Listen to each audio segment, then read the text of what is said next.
Nous sommes le jeudi 31 octobre. Bienvenue à toutes et à tous dans cette nouvelle édition d'information.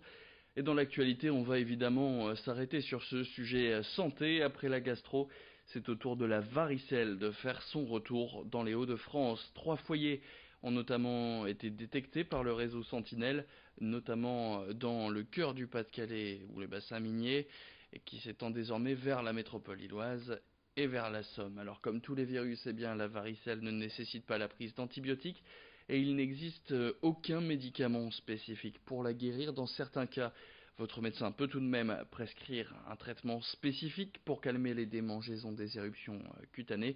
Mais attention, ces démangeaisons provoquées par les boutons peuvent laisser des cicatrices sur le corps si on les gratte beaucoup trop. Les personnes atteintes sont contagieuses environ 48 heures avant l'apparition des boutons, ce qui signifie que la varicelle n'est plus contagieuse dès lors qu'elle se voit. Pour en parler, Idil Gunaï a rencontré le docteur Françoise Guévard-Lenain, avec elle on revient sur les quelques précautions à prendre en cas de varicelle. La contamination, elle se fait par voie respiratoire ou par contact direct avec la vésicule. Et donc, quand quelqu'un a la varicelle, il est certain qu'il faut éviter d'aller à son contact ou de le toucher ou d'être trop près. Par contre, le patient qui est porteur du virus et qui va développer la varicelle, il est contagieux avant qu'on puisse en faire le diagnostic. Il peut être contagieux 2-3 jours avant que sortent les premiers boutons. Donc les précautions ne sont pas toujours faciles à prendre. Hello papy, mais qu'est pas ça? Beaucoup de monde. Hier, en début d'après-midi, au Westfield à Lille, et pour cause, la chanteuse Aya Nakamura y était en showcase devant une foule littéralement en délire. D'abord annoncée au lancement du nouveau Westfield il y a quelques semaines, la chanteuse avait dû reporter sa venue. La faute à une mésentente entre son équipe et celle du centre commercial, et finalement, elle s'est donc produite ce mercredi où elle a pu chanter ses titres les plus célèbres comme Jaja ou Pookie, qui totalisent à elles deux près de 600 millions de vues sur YouTube. Des centaines de personnes avaient donc fait le déplacement pour assister à ce showcase en plein cœur du Westfield Euralille, showcase qui semble avoir ravi ses fans, comme ils l'ont expliqué au micro de Rémi Desremeaux qui a eu la chance d'assister à ce mini-concert.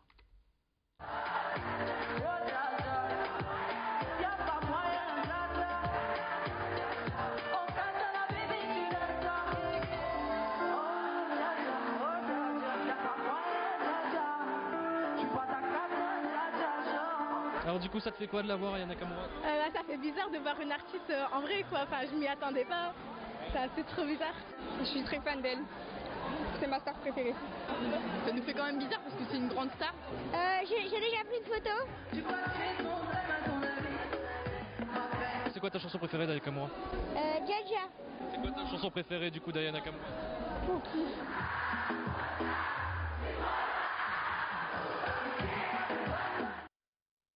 Allez, on passe maintenant au sport et au football. Au programme de ce week-end, de nombreux matchs, comme par exemple le samedi à 17h30, le choc entre le LOSC qui se déplace à Marseille. Un match important pour des Lillois qui ont renoué avec la victoire face à un Olympique de Marseille loin d'être au mieux. Le match est à suivre sur Canal+, et peut-être que les fans du LOSC qui ne sont pas abonnés à la chaîne cryptée vont suivre cette rencontre à la radio. Le match sera en effet diffusé sur France Bleu Nord et peut-être commenté par Christian Palka, leur plus célèbre commentateur.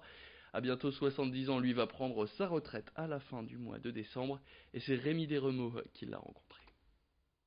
Bonsoir, bienvenue sur France Bleu Nord et sur le Facebook de France 3 Régions, les deux médias du service. Les amateurs de foot auront sûrement reconnu sa voix. Le journaliste Christian Palka est commentateur sportif pour France Bleu Nord depuis 23 ans. Un parcours atypique pour cette voix reconnaissable entre mille. Et tout commence par le vélo. En 1968, il est cycliste professionnel et décroche le record de l'heure sur piste dans les Hauts-de-France. J'étais un bon coureur. J'avais des qualités, mais j'avais pas la fibre. J'étais pas assez sérieux. Ah non, mais des connaissances j'en ai. Hein. Ah oui, c'est ce qui a m'a permis de faire mon trou à la radio. En 79, il est repéré pour ses connaissances dans le monde du deux roues et découvre le métier de journaliste pendant près de 15 ans. C'est en 1995 qu'il intègre France Bleu Nord, une radio qu'il connaît par cœur. Les gens ici, à la rédaction, on me connaît sous deux aspects. Le carnet d'adresse, Christian tel numéro d'un tel, Christian tel numéro d'un tel. Puis j'ai un autre surnom, on m'appelle Mappy, parce que je connais ma région par cœur. J'ai plein de souvenirs, 29 Tours de France comme suiveur, c'est 29 souvenirs différents. Le Tour de France, le vélo, c'est quand même ancré. Et puis en football, ben j'ai suivi la saison de Lille quand Lille est devenu champion de France. Ça a été un bon souvenir, parce qu'il fallait m'accrocher au football, c'était pas une évidence. Après 23 ans à écumer tous les terrains de la région, de France et même d'Europe, sans oublier les courses cyclistes qu'il chérit tant, Christian Palka prendra sa retraite à la fin de l'année. Je vais pas regretter de quitter le travail et d'arriver en retraite, parce que c'est prenant quand même. Je vais m'occuper de mes petits-fils, je vais lire, je vais jardiner, et je vais faire beaucoup de vélo, je vais doubler mes kilomètres à vélo, j'espère les doubler. Et puis je vais faire quelque chose que j'adore faire, j'ai toujours adoré faire, je vais le dire tout bas parce que des fois j'ai un peu honte, mais là j'aurais plus honte, c'est glander. Vous savez ce que ça veut dire, glander? Rien faire du tout.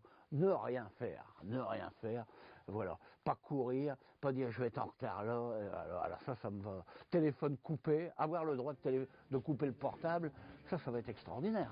Mais avant un repos bien mérité, Christian Palka va suivre le LOSC en Ligue des Champions et continue son émission Tribune Nord tous les lundis.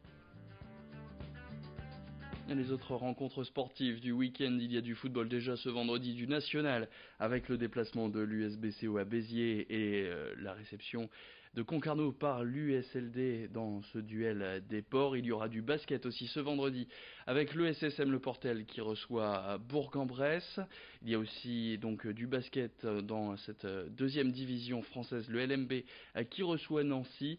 Et du volley ce vendredi, puisque le TLM, qui veut oublier sa première défaite de la saison, reçoit donc Nice. Ce samedi, le basket avec le BCM qui reçoit Limoges. Il y aura aussi donc ce fameux match entre le LOSC et l'Olympique de Marseille. Et puis samedi soir, le SBVA sera du côté de Bourges. Début de la rencontre à 20h.